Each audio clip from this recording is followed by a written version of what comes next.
comments from the head coach. Coach, take it away. All right, thanks, Ross. Good morning, everybody. Well, we're excited to be back at home this week, and hard to believe that we've only got 2 home games left. I mean, just crazy how the season seems to be flying by. So, you know, Game 7 for us and 2 home games left.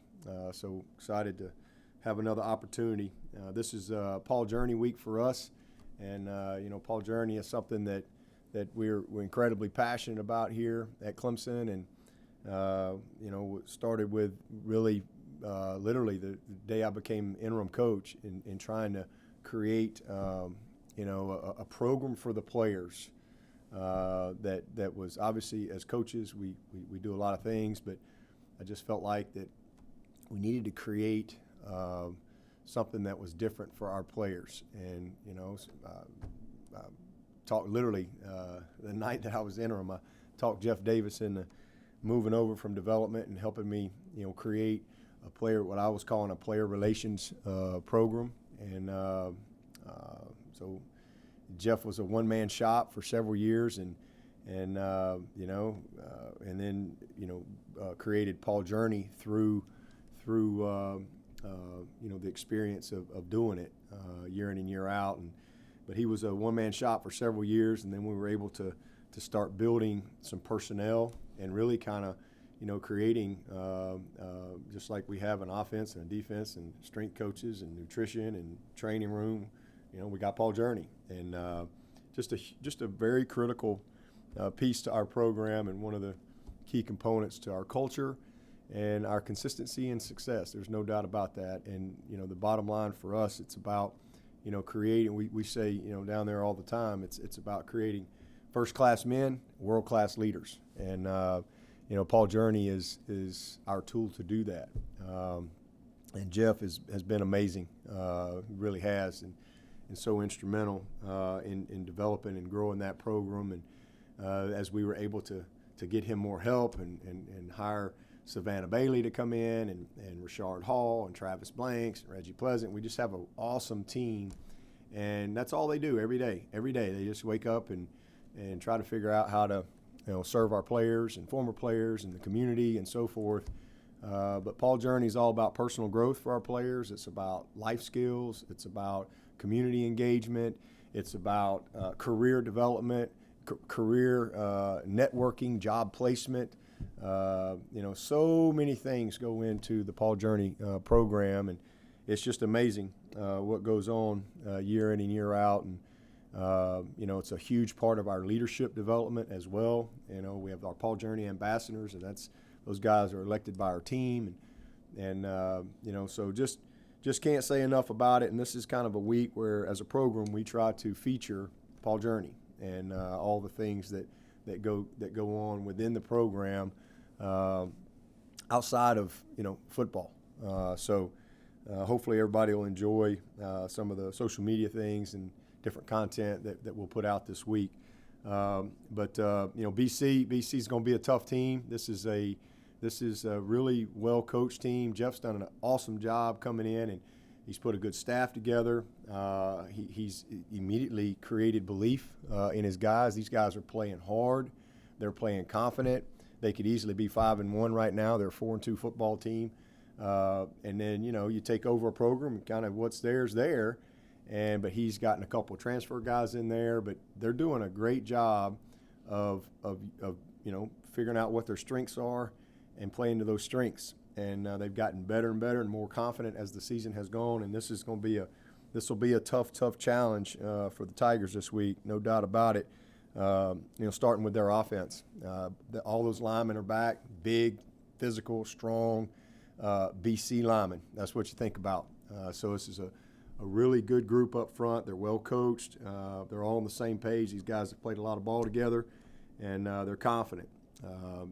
You know, the biggest thing that's different about BC from years past in preparing for these guys is they're throwing the ball all over the place. And they're doing it, you know, not necessarily just dropping back and throwing the ball. There's lots of play actions, lots of boots, lots of, you know, post wheels and screens, and, you know, just a lot of different ways to get their playmakers the ball. and do a great job with their bunch sets, their 11, 12 personnel, a big quarterback. He's a hard guy to get on the ground. He's athletic, he's crafty, he extends, he creates, and he can make the throws. So, I mean, and he's a kid that transferred in there from Notre Dame. This is a really good football player that's getting better and better, and you can tell that the team believes in him.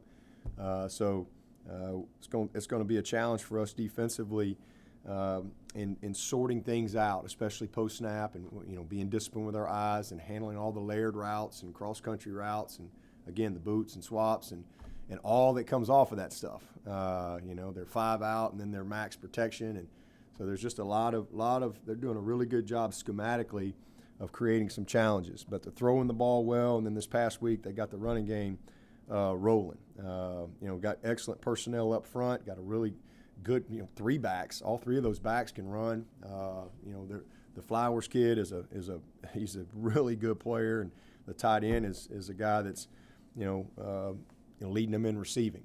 So he's a big, strong target that makes a ton of competitive plays. So we've got our work cut out for us there. And then defensively,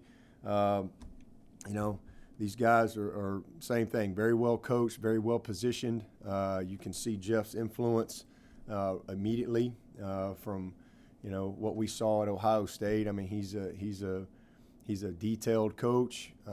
He's a fundamental coach, and they challenge you. So these guys are going to be where they're supposed to be. They've gotten a couple of transfers in up front that have really helped them. They got a very strong-minded group. When you watch them play, these are guys that are relentless to get to the ball, relentless to get their job done. And, again, they're all on the same page. You rarely see them out of position.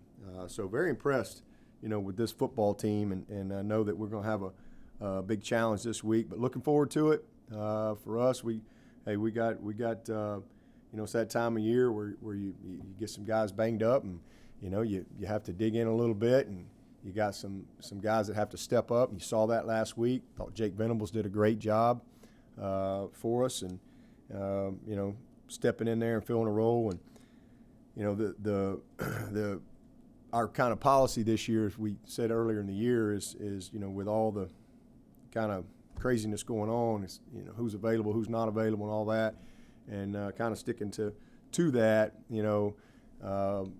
If we got a guy that I think is going to be out for a little while, then I've been trying to make sure y'all know that, and that's kind of where we are. Unfortunately, really did not find out until last night. We got the MRI back late, and really felt like Skalski was going to be good to go. He was feeling pretty good, but we ended up after we tested him last night, we went and got a quick MRI, and it looks like he's going to have some little scope surgery, so he's going to be out for a few games. So just go ahead and put that out there. So that's a big loss for us. Other guys, we have a few other guys banged up that are all working to get back, and it's a day-to-day thing with those guys. But Skalski, he's going to miss a few games, unfortunately. Kind of in his growing area, but definitely anticipate getting him back, here in a few games. But just have to, see how it all goes and how quickly he responds to the scope. But great football player. I hate that for him, really do. Senior, and hate that he's got to miss his last couple home games, or at least one of them anyway. And we'll get him back as soon as we can. So he'll definitely be out this week. So with that, I'll take your questions. Hey, Dabo, this is Dennis Dodd from CBS Sports. Kind of dovetailing on the Pod Journey thing. Are you going to do anything particularly special next Tuesday on Election Day? Take them out to vote or anything like that? Our guys have already voted. So, we've been working on that for a long time. So, there might be a few local guys who haven't, but pretty much our team's already voted.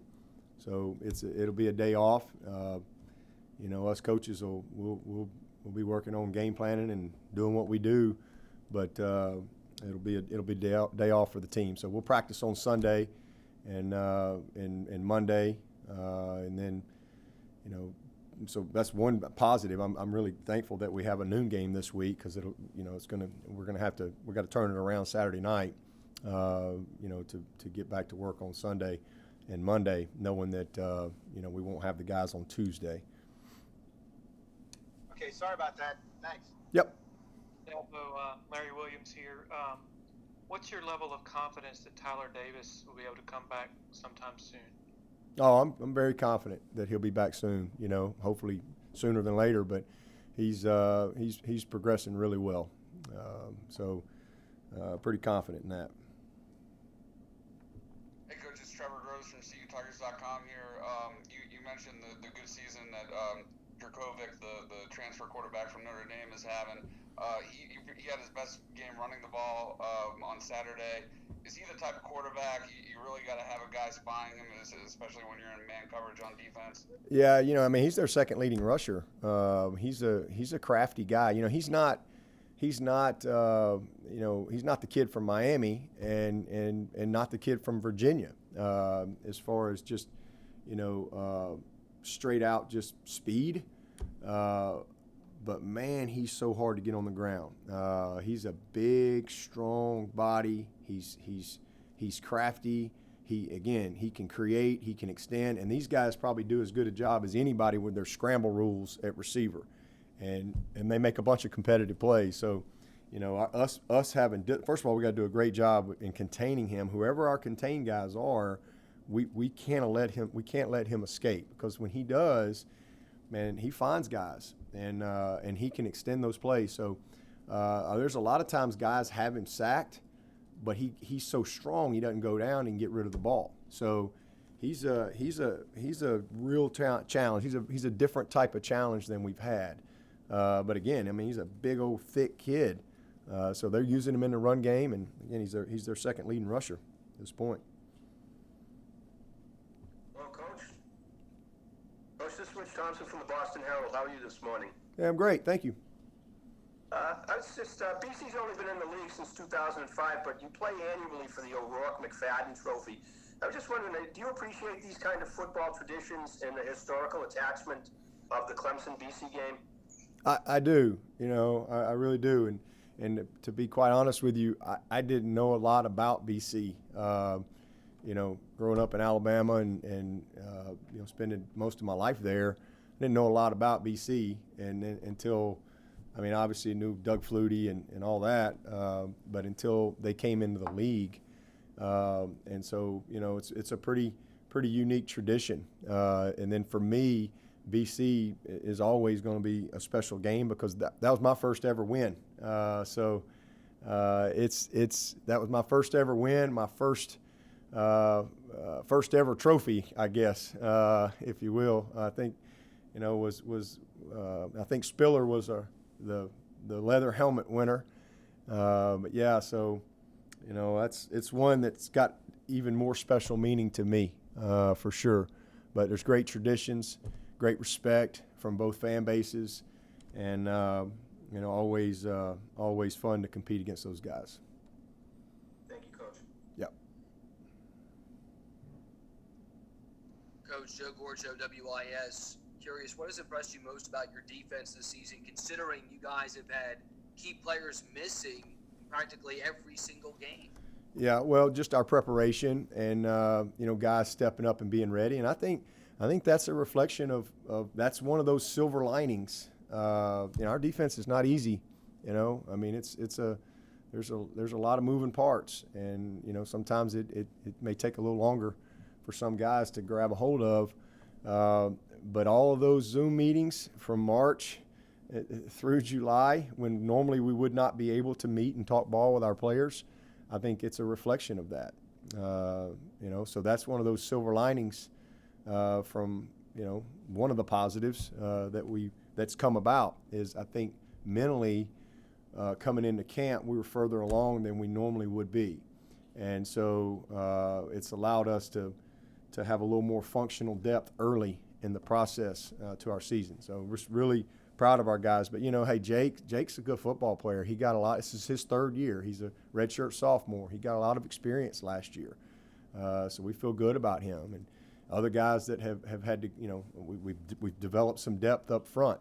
Guys have been down. I mean, Tyler's been out. Well, you know what? Brzez's not a freshman anymore. He's played 6 games.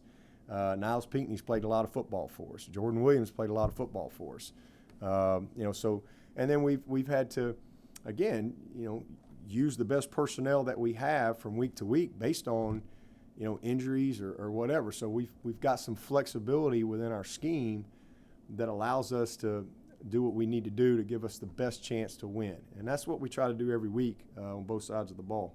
But I'm just proud of our guys mentally. That's the biggest thing. Just the mental preparation coming into the season, is what's showing up right now defensively. And that is a real positive for us.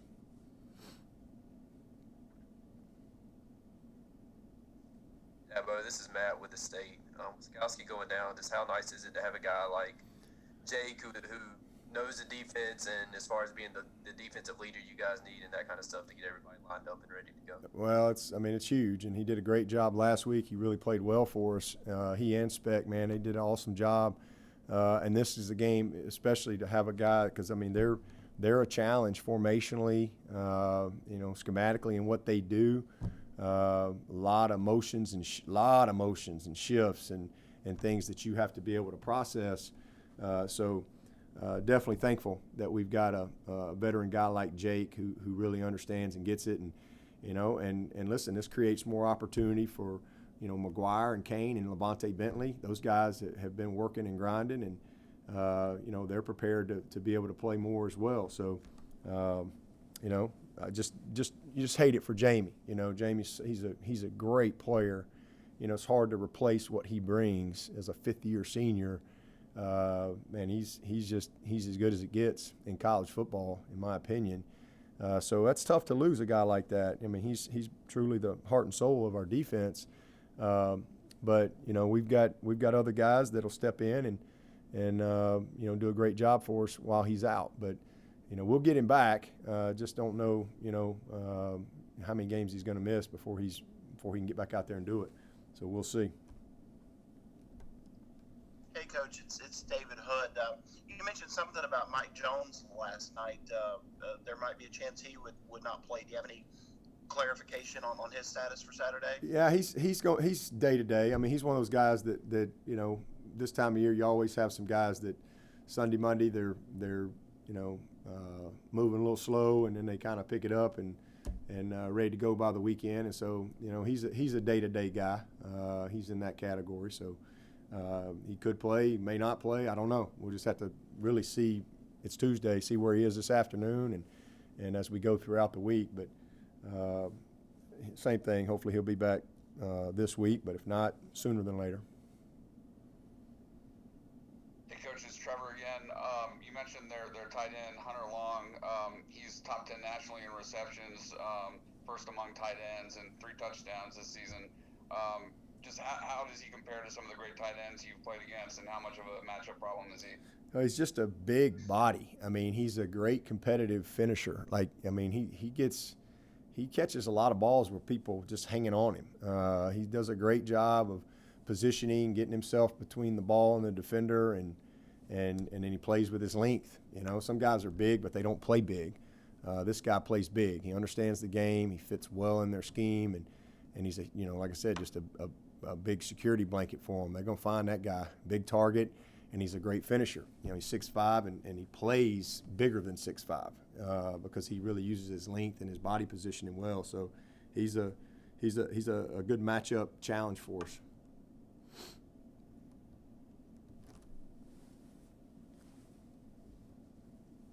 This is Matt again. Do you have any kind of an update on Justin Foster, or know if you might get him back this year? Hopeful, but he's still unavailable right now. But still hopeful.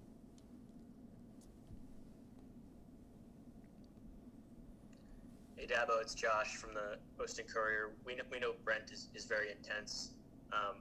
What's his kind of working relationship like with his sons when they're on the field? Does he kind of treat them like any other player? Like, what's that dynamic like? Yeah, no different than myself with my kids. I mean, you just coach them like everybody else. That's the same thing. everybody's got a job to do, and if you do your job, you know, nobody's probably going to say too much, but if you're not doing your job, you're going to probably hear about it. So no different for those guys as anybody else out there. Dabo, David Hale with ESPN. Do you see personality similarities between Jake and Brent? I know Brent is an intense guy, I guess would probably be the best way of putting it. Do you see similar characteristics in Jake?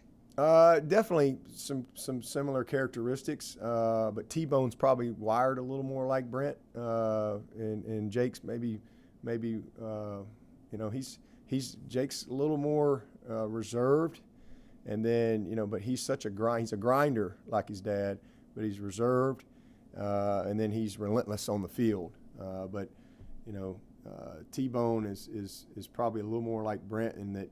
He's like the Tasmanian everywhere he goes. He's just flying around everywhere all the time. But they're two great kids, man. Just great kids, and very different, but both similar when it comes to their love of preparation, their commitment to grinding to be great. Their love of playing the game, and their toughness. Both of them are really, really tough. I mean, T-Bone got in the game last week, had 16 plays, and led our team in tackles. I mean, and that's where he was in high school.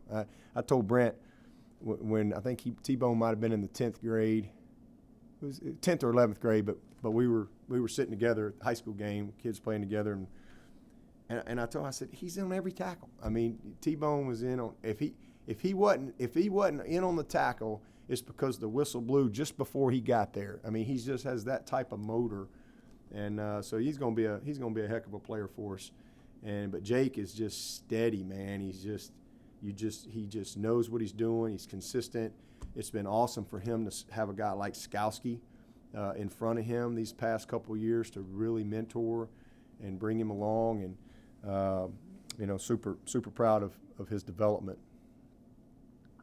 Tyler, probably barely teenagers when you first met them. What's it, and obviously your own boys too. What's it like to kind of have those kids that you watch grow up, literally now playing for you in these roles?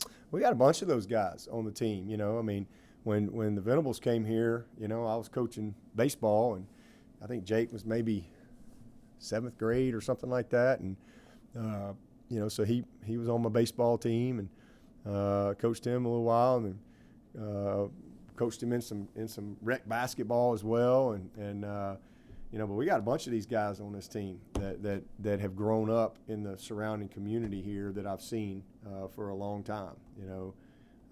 That's fun to have them on our team now. Because again, I got 2 sons. One's a 4th-year player, and one's a redshirt sophomore, and so you're involved in the community, because we've been here for so long, and so you get to know all those kids. You get to know the kids in your kids' phase of life, and so really cool to see a lot of these guys, that are contributing on our team in different ways. Dabo, Larry Williams here. You mentioned Tyler's motor being important in him being around the ball so much, but how important also is, I guess, his feel for the game? Yeah. Being at the positions he is, like, how I guess rare is that for a freshman to have that kind of feel for the game and putting himself in the right places? Yeah, it's rare. I mean, because he can do a lot. T-Bone could play either safety, he can play our nickel, he can play our dime, simply because he has a foundation of knowledge that is unique for a young player. It usually takes a while for guys to kind of develop that.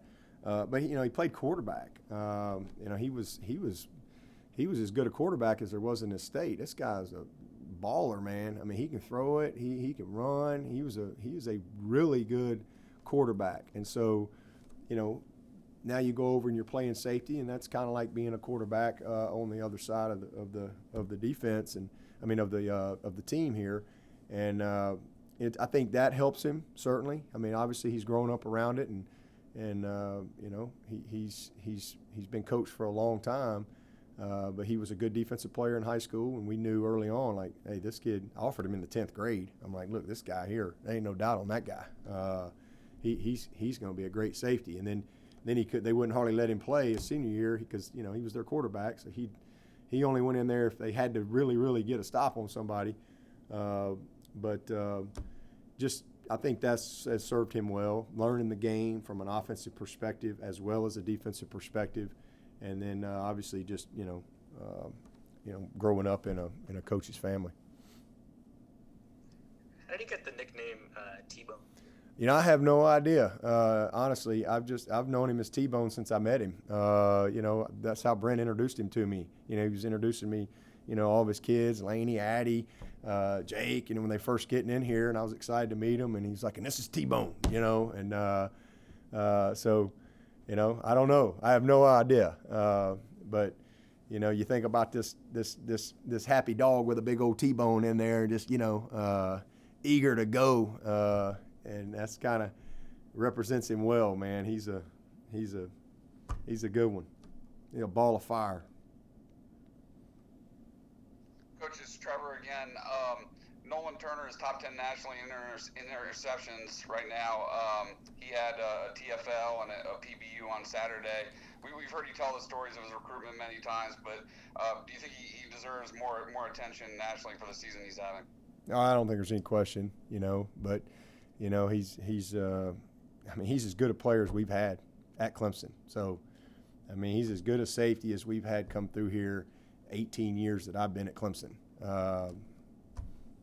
He's playing as well as any safety in 18 years at Clemson that I've been here. His knowledge, his understanding, his fundamentals, his technique, his leadership, it's off the charts.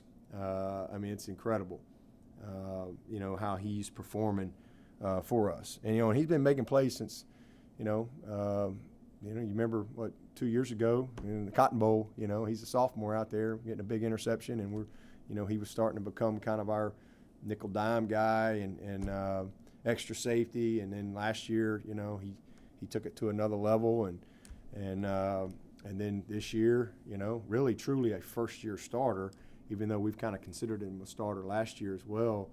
But he's a great story, and he's what it's all about. That's what I try to say all the time, and that's what I hate about the recruiting process. I really do. It just drives me crazy how kids get so labeled, 5-star, and then if they're not starting as freshmen, people put so much pressure on these kids, and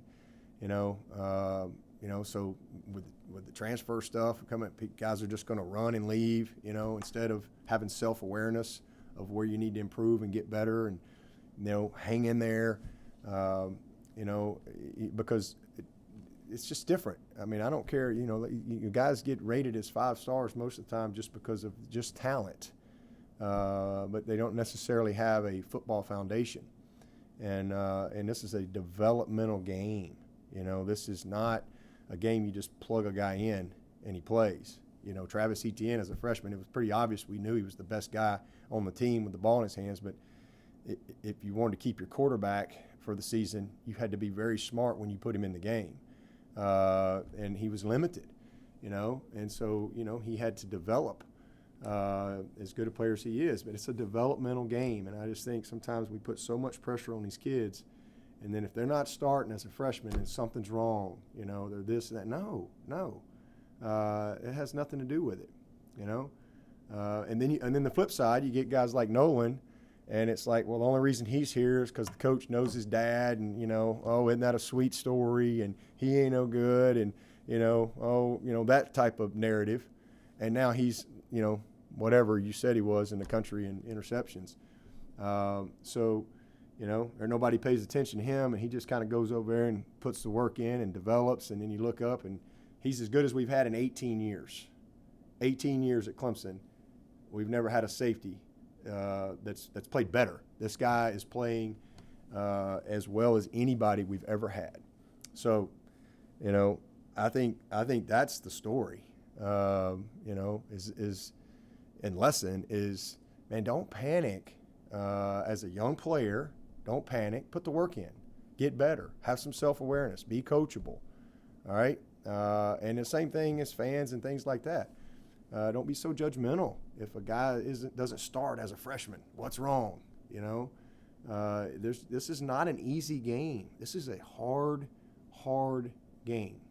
And sometimes, yeah, you have a guy like a Brian Brzee, you know, but you can't. He's not the norm. That's a, you know, he's a rare dude.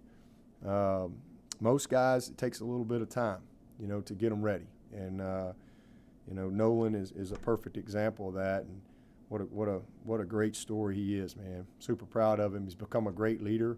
He was very shy when he got here. He wasn't very confident when he got here. And you know, he's just gone through the process and put the work in, and you know, he's a guy that he'll play on Sunday. I mean, there's no doubt about it. Hey, Dabo, David with ESPN again. Maybe dovetailing off of that a little bit, talking about the 5-star guys who don't play right away, and you know, then they want to leave or transfer or whatever. The transfer rule is almost certainly going to change in the near future. You have not been someone who has reached out into the transfer portal in the past. Is that something that, as the landscape changes, you'll reevaluate, or something that you might start looking into doing a little bit more if the rules change and loosen? Yeah, I mean, it'll just depend, you know. And again, that's just kind of been my personal philosophy here is you know, let's be accountable in our evaluation process and let's develop guys. We're a developmental program.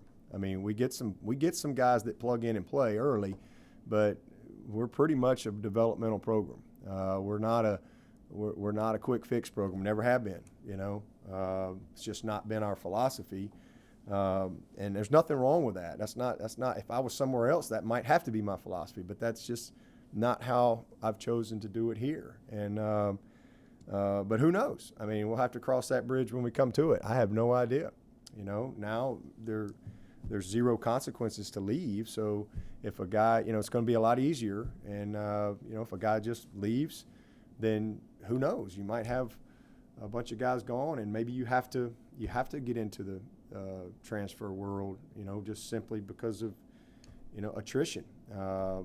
If that happens. So I have no idea. I hope not, but if that has to be what we have to do, then, you know, we'll have to reevaluate that down the road. You've done a really nice job over the years of having those guys that blossom in year 3, 4, 5.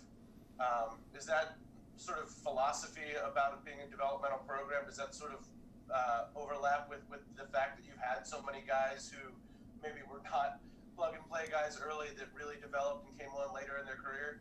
Yeah, I mean, we've had a bunch of those guys. I mean, Vic Beasley was the 8th pick in the draft, and he never started a game ever till his 4th year here. I mean, we've had a lot of those guys that have kind of stayed the course and put the work in and gotten better and better. And, you know, we've had walk-ons do well. I mean, we've had a little bit of everything from a developmental standpoint. My first ACC championship team, we had a walk-on starting at left tackle, Philip Price. So he was just a kid I got to walk on. He was a tight end at a small Christian school, and you know, next thing you know, he's a starting left tackle on an ACC championship team. So I mean, we've had it at all areas, all positions. You know, we've signed guys that we knew, you know, a guy like Leggett that we hoped would develop into the type of tight end that he eventually became. And then we've had guys that, you know, you just open up the box, no assembly required. Sammy Watkins, show up, you know. So we've had a mixture, but we've had to do a great job from an evaluation standpoint and a development standpoint. And then and being convicted in what we believe and what we see. You know, Adam Humphries, perfect example. You know, I mean, guy makes $9 million a year, and he had one offer. And, you know, I remember that story. The only reason we were taking him was to get Sharon and blah, blah, blah. And Sharon had nothing to do with it. Sharon helped him because, you know, we went and saw him, and I'm sitting with his coach, and I'm like, who's this guy playing point guard here? He's the best player on the court. And he's like, well, he's my best football player too, but I can't get nobody to recruit him. And I'm like, really? And so next thing you know, we start looking at Adam. We're like, God, what are we missing here? And so again, it takes some conviction in what you believe. And, so we've had a lot of those guys that have come through here that have really become great players. Kevin Dodd, Kevin Dodd was a 5-year guy that was a great player for us that had to develop and stay the course and get better. And, again, we've had that at every single position. Cade Stewart, we beat Georgia Southern to get Cade Stewart. And man, Cade's a great football player. He's a great player. And, so that's just kind of how we've gone about it. And, we've had some Trevors and Deshaun's, and those guys are amazing when you can get those guys. But, we mostly have had to do it through development and evaluation and guys just putting the work in. So hopefully we can continue to be a program like that. But, if that changes, then you have to adjust.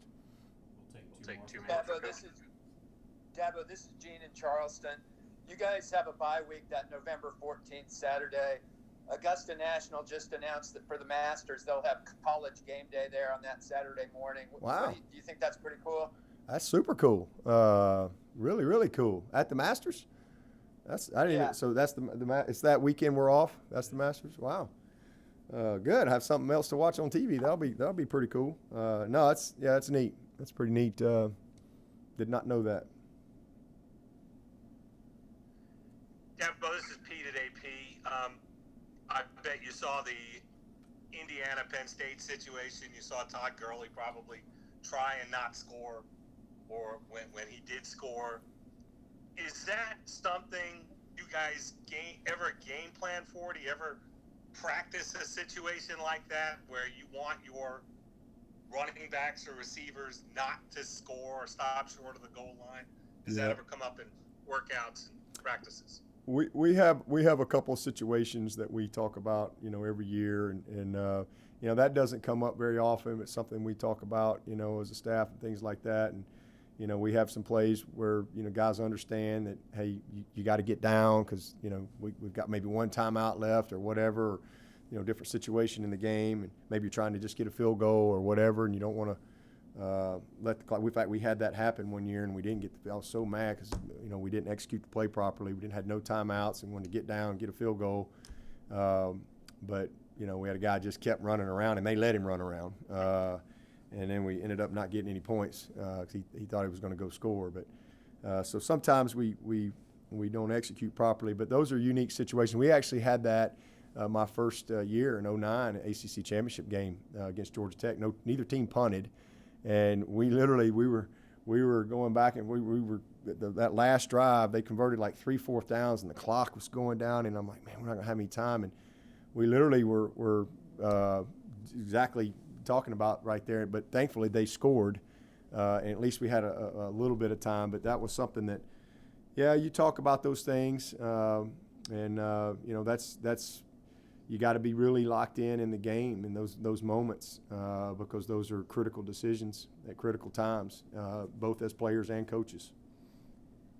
All right. Well, I'm guessing that's got to be so tough for those players who see the wide open end zone and just can't get in there.